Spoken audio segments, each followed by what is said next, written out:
Welcome back to MMA Al Dente. I am the guy who definitely brushed his teeth. And I'm here to talk about Landon Quinones versus Marquel Mederos. My pick for this fight is Landon Quinones. I don't love the pick, but I like it enough to have bet on him, certainly at plus odds. I got him at plus 145, and I just think there's upside there with Landon. Frankly, I think both guys are good fighters. It wouldn't surprise me if both of them had long UFC careers. But I think in any fight where Landon is given a striking battle, largely, he is at the very least very much in the fight. If not, it's his fight to lose. So I'm picking Landon to win because I think he'll get a striking battle here. But there's a few more wrinkles to learn. So if you want to learn them, watch the rest of the video. Landon Quinones, 7-2-1 as a pro. He's got 5 knockouts, 1 submission, and 1 decision. The submission comes in his debut. I think it's a triangle choke. And let me talk about submission first with him. He's only got the 1 submission. It's a triangle choke. He's got 1 submission loss, even though it's as an exhibitionist. That makes him sound like a nudist, but you know what I mean. It's an exhibition fight on the Ultimate Fighter season, whatever the fuck. McGregor versus Chandler, and he was triangle choked by Jason Knight in round one inside of a minute, I'm pretty sure. Jason Knight has an excellent guard and has had an excellent guard for years, and Landon took him down against the cage with Conor McGregor cheering him on. Yeah, takedown, takedown. And 15 seconds later, he was tapping to a triangle choke.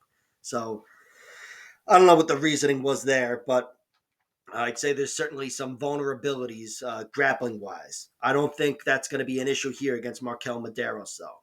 And let me mention about Landon's grappling that he did also take a grappling match in Titan FC before he came to the UFC, and he won it.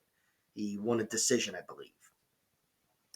So he's not totally lost on the ground, but no doubt it's a liability at a high level. On the feet, though, he has never been knocked out.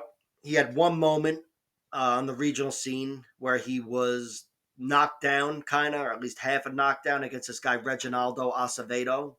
And he looked fine. He recovered totally well. TKO'd the guy in round 3 anyway.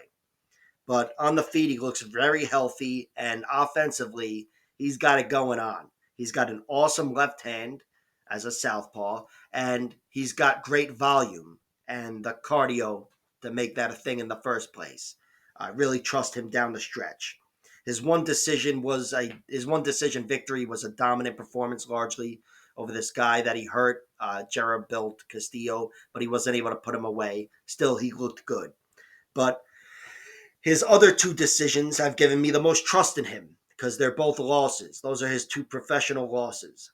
He lost on the regional scene to Muhammadjan Naimov, who made it to the UFC a few months ago and has since made a big splash with 2 big victories, knocking out Jamie Malarkey in round 2 and grinding down Nathaniel Wood even more impressively to win a decision.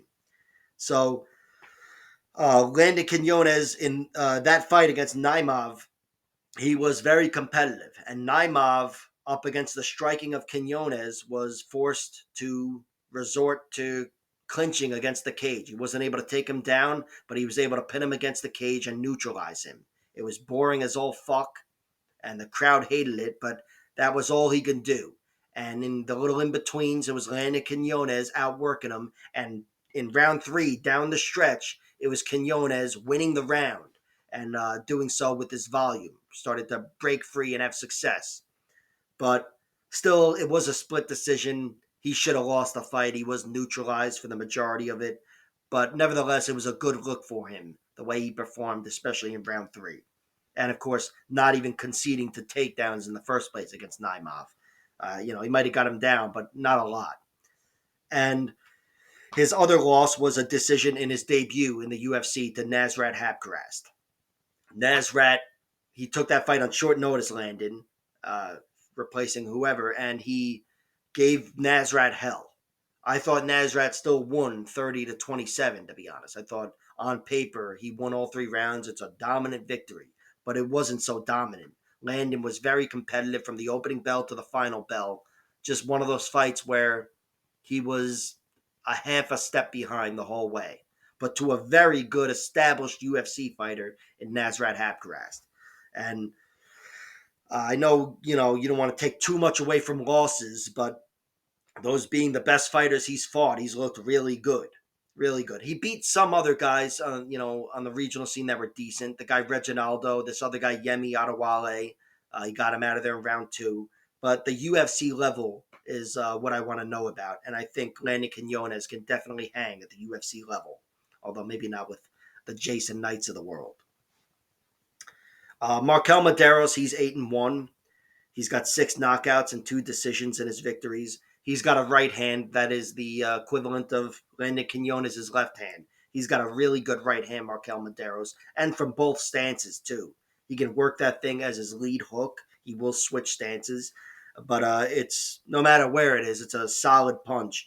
And he is a good overall striker. He's got great pressure with those hands. He likes to stalk and pressure.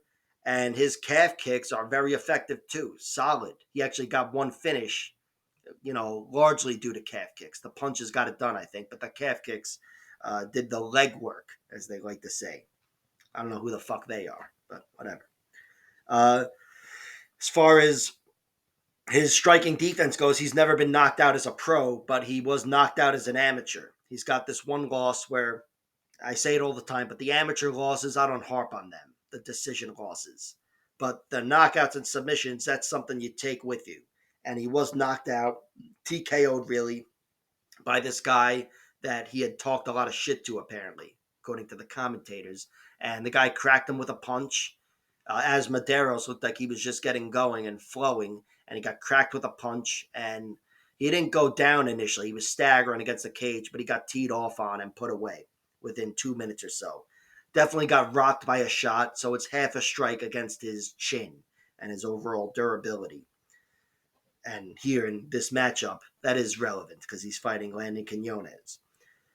And as far as the grappling goes, he's never won by submission or lost by submission, but he's no stranger to taking the fight to the ground. He's had a lot of success. His takedown defense was there for him in plenty of his fights, although in his Contender Series fight, he was taken down against the guy Issa Iskakov, or whatever his name is. And then within that same round, he got up on his feet and kneed him dead. So there's that. He also defended takedowns very well against this guy Tracy Reeder, put him away in round 3. And I bring all this up to say I saw another one of his amateur losses where he was out wrestled. That was the story of his loss. Again, it's a 9-minute fight. I don't harp on it, but it's good to know Marquel Mederos is improving with his takedown defense. I don't think that's going to be an issue here, though. I think, well, you know what? It could be an issue. A takedown can win a close kickboxing match. So it could be an issue. But generally speaking, I think both guys think they're better on the feet and they're inclined to fight a striking battle. Submission-wise, Marquel Mederos, it's not an issue, but in another fight, he might have to watch out because he's given up his back in a few different fights. These guys, Murphy and Whitney, were able to take his back without even getting him down. It was Marquel Mederos on top and him getting a little overzealous, going for an armbar, whatever, and he got reversed. So he's got to watch that. But again, that shouldn't be an issue here in this fight. I think Landon Quinones should win this fight. It's largely going to be a stand-up battle, and I trust the durability of Quinones more and the work rate of Quinones more. So I favor him to win. Quinones is the pick. Quinones is the bet. And like, share, subscribe, all that horse shit, and check out my other videos.